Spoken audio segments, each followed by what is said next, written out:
Yeah, I mean, obviously we're really disappointed we weren't playing on Sunday, and we're not making travel plans to go to South Dakota and get back to an Elite Eight. But um, yeah, you had to kind of remove yourself out of the emotion Saturday, and yeah, the loss stings. That's no one wants to end their season like that.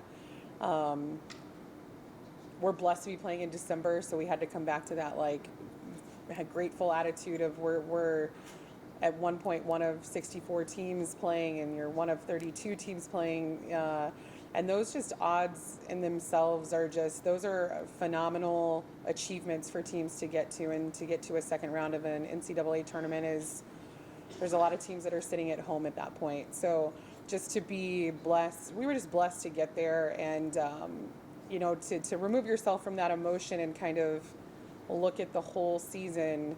We did some pretty incredible things this year, and um, we had a lot of individual accolades, but the team from top to bottom just no matter what the role was, no matter what year in school they are, everybody was team WT volleyball from day one, and the support from the girls is just unmatched. They're just a phenomenal group of kids, and they it was like 2 months we only lost like 3 sets.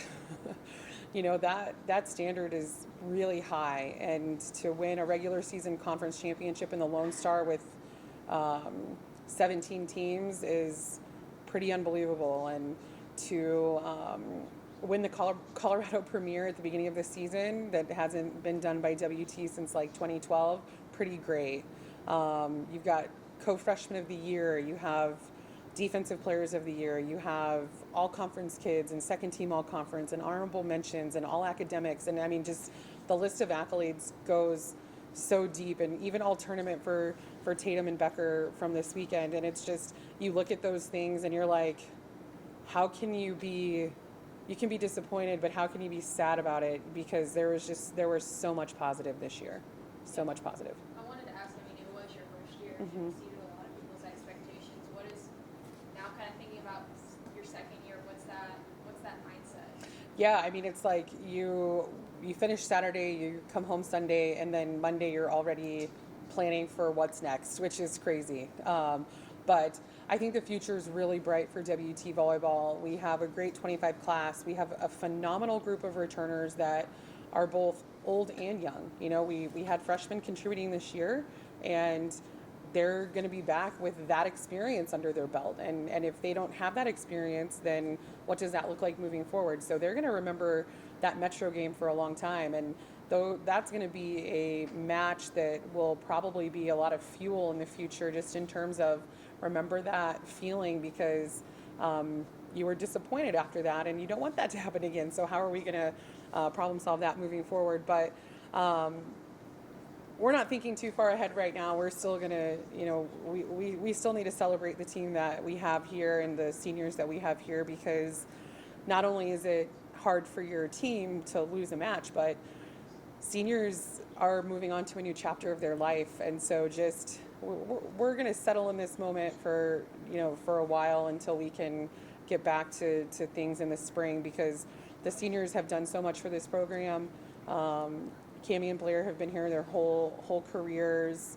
You have a lot of transfers. You have Bryn that's been here for 2 years. You've had Z for 3. You've had so many people that have been here for an extended amount of time that have reached the highest levels and achieved the highest levels of Division II volleyball. And I think that it feels almost unfair to talk about the future because of how much that they've invested into this school and this program. So what does the offseason look like? Recruiting trail, what do you feel like you need to add? Yeah, I mean, we're going to look at adding a few transfers at this semester. We are graduating almost half of our team, so we do have a transfer coming in already. We have a 25 early grad coming in, as well as senior that's choosing to graduate early and enroll early. So we're going to have some good pieces to the puzzle. We need portal opened up. Division I portal opened up yesterday, so that's hot and heavy now for fall sports. So We'll dive deep into that portal, see if we can't grab a couple more transfers to add some experience and maybe some a little bit more age. Maybe add some. Maybe give Charlotte somebody else to add into that sophomore class for her, so she's not the lone sophomore on our roster. But yeah, we'll do as much as we can with that from now until we get going after the Martin Luther King Day weekend. So pretty long time before that, but not a lot of time because school's closed and you got to do a lot of things before everybody detaches their life for the holidays, which they should. So For you as a coach, I mean, we've talked all season about how this has kind of exceeded expectations, but for you now that you have a little bit of a rest period before you start off season, what yeah. has this meant for you just to be leading up this year? I mean, it still probably feels a little surreal just because, I've been here since March, but it feels like I've been here for 5 years. Like,